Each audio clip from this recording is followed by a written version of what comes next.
মালদা নাম শুনলেই প্রথমে মনে পড়ে যায় রসালো সুস্বাদু জগৎ বিখ্যাত ফজলি আমের কথা। মালদা শহর থেকে প্রায় 16 কিলোমিটার দক্ষিণে বাংলাদেশের সীমান্তে অবস্থিত গৌড়। মালদার সবচেয়ে আকর্ষণীয় স্থান হলো গৌড়।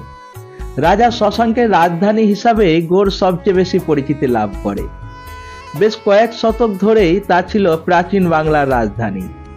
ইতিহাসের নিদর্শন নিজের চোখে দেখতে অগ্রদূত কোচিং সেন্টারের পক্ষ থেকে শিক্ষার্থীদের নিয়ে গৌড় ও আদিনা চললাম শিক্ষামূলক ভ্রমণের উদ্দেশ্যে। मेरी जिंदगी संभाली मुझको गले लगा के बैठा दिया फलक पे मुझे खाक से उठा के मेरी जिंदगी संभाली मुझको गले लगा के बैठा दिया फलक पे मुझे खाक से उठा के तेरी यारी को मैंने तो खुदा माना याद करेगी दुनिया तेरा मेरा अफसाना तेरे जैसा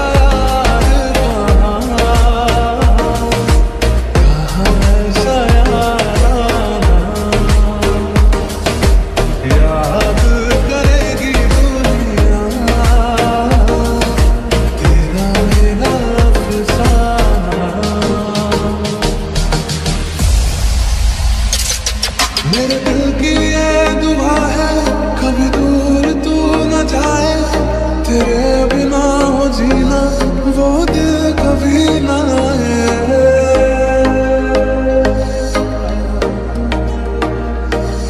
मेरे दिल की ये दुआ है कभी दूर तू न जाए तेरे बिना हो जीना वो दिल कभी न आए तेरे संग जीना तेरे संग मर जाना याद करेगी दुनिया तेरा मेरा अफसाना तेरे जैसा यार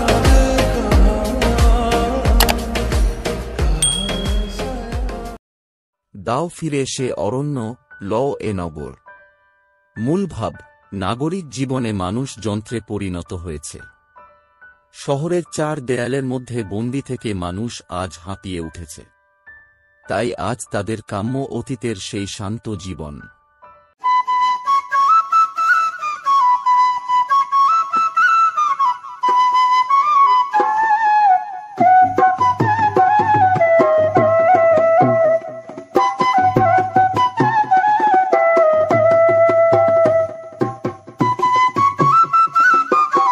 গৌড়ে অবস্থিত কদম রসুল মসজিদটি 1530 থেকে 31 খ্রিস্টাব্দে সুলতান নুসরাত শাহ নির্মাণ করেন। নুসরাত শাহের পিতা সুলতান হুসেন শাহ হযরত মুহাম্মদ সাল্লাল্লাহু আলাইহি ওয়াসাল্লামের পদচিহ্ন সংবলিত পাথরটি গৌড়ে নিয়ে এসেছিলেন। গৌড়ের কদম রসুল সৌধটি বাংলার আঞ্চলিক সাহিত্যিক রীতির বিকাশে খুবই গুরুত্বপূর্ণ।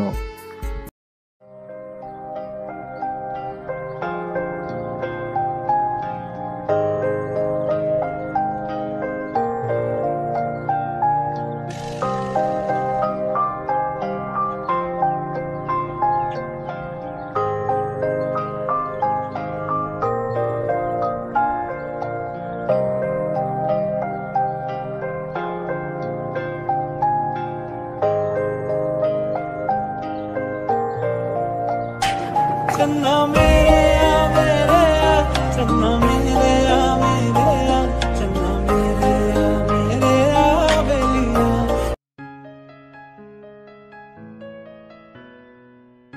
মালদার সেরা দেখার জায়গা হিসাবে লুকোচুরি দরওয়াজা একটি উল্লেখযোগ্য স্থাপত্য। 1655 সালে মুঘল সম্রাট শাহজাহানের পুত্র বাংলার সুবাদার শাহ সুজা এটি নির্মাণ করেন বলে অনেক ঐতিহাসিক মনে করেন।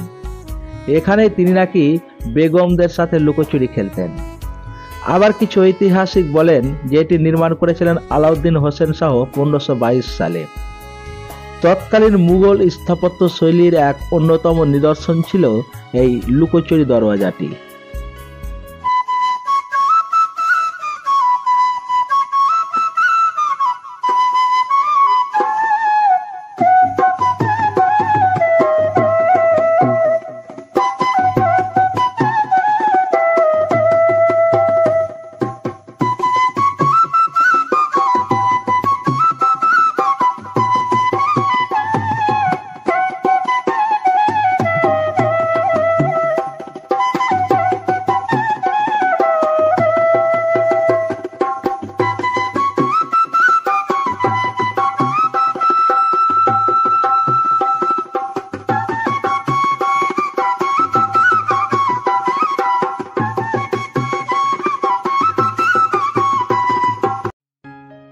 লুকোচুরি গেটের সামনেই এক পুকুর পাড়ে স্টুডেন্ট টিচাররা মিলে হই হুল্লোড় করে টিফিন খাওয়াই মেতে উঠলাম। টিফিন খেতে খেতেই বিভিন্ন ঐতিহাসিক স্থান নিয়ে চলল আলোচনা, এবং সেই আলোচনায়ও আমরা অনেকেই অনেক রকম অভিজ্ঞতা সঞ্চয় করলাম।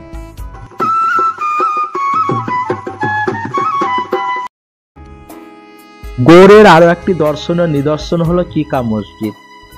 1475 খ্রিস্টাব্দে এই মসজিদটি সুলতান ইউসুফ শাহ গৌড়ে নির্মাণ করেছিলেন। জনশ্রুতি রয়েছে সুলতান হুসেন শাহ এটি কারাগার রূপে ব্যবহার করতেন। একদা এই মসজিদ হয়ে উঠেছিল চামচিকাদের আশ্রয়স্থল, তাই এই মসজিদের নামকরণ করা হয়েছিল চিকা বা চামকান মসজিদ। বহু কারুকার্য করা পাথর ও মিনা করা ইট দিয়ে এই মসজিদটি নির্মাণ করা হয়েছিল।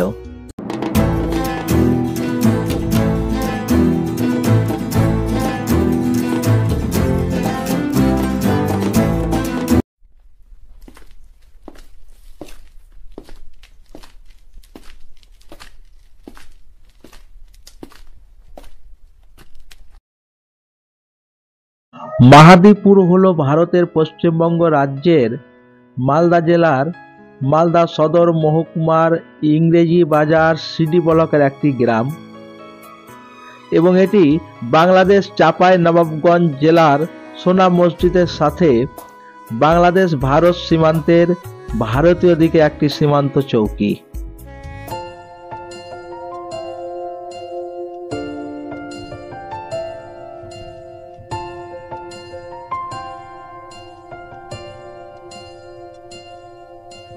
জলছবি রং মশাল স্কুল ছুটির হজমিরা রূপকথার পায়রাদের গল্প বল,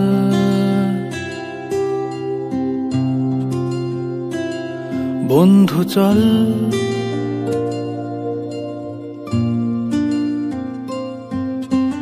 রামধনু jhalmuri half ticket up police বিটনুনার চুরমুরের গল্প বল,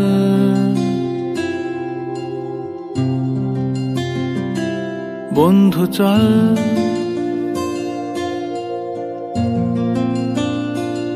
বন্ধু চল রোদ্দুরে মন কেমন মাঠ জুড়ে খেলবো আজ ওই ঘাসে তোর টিমে তোর পাশে। মালদায় দেখার সেরা জায়গা হিসাবে সুলতান সিকান্দার শাহ নির্মিত আদিনা মসজিদটি এক বিশেষ জায়গা করে নিয়েছে। 1369 খ্রিস্টাব্দে সিকান্দার শাহ এই মসজিদটি নির্মাণ করেছিলেন। মসজিদটি সিরিয়ার রাজধানী দামাস্কাসে অবস্থিত উমাইয়া মসজিদের আদলে নির্মাণ করা হয়েছিল। এর অপরূপ কারুকার্যে নয়ন জুড়িয়ে যায়, সত্যি এক অপূর্ব দৃশ্য।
চীনা থেকে ফেরার সময় আমরা সকলে মিলে মা হোটেলে তৃপ্তি সহকারে মধ্যাহ্নভোজন করলাম।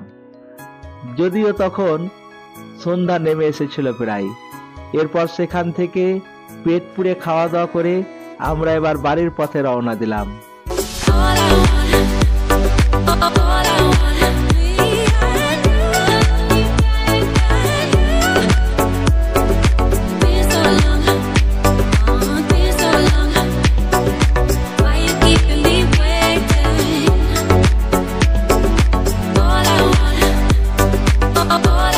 অবশেষে অগ্রদূত কোচিং সেন্টার কর্তৃপক্ষ, শিক্ষক শিক্ষিকা এবং শিক্ষার্থী মিলে সারা দিন ধরে গৌড় এবং আদিনার ঐতিহাসিক স্থান ভ্রমণ করে খুব সুন্দরভাবে আনন্দ করে আমরা সকলে বাড়ির পথে রওনা দিলাম।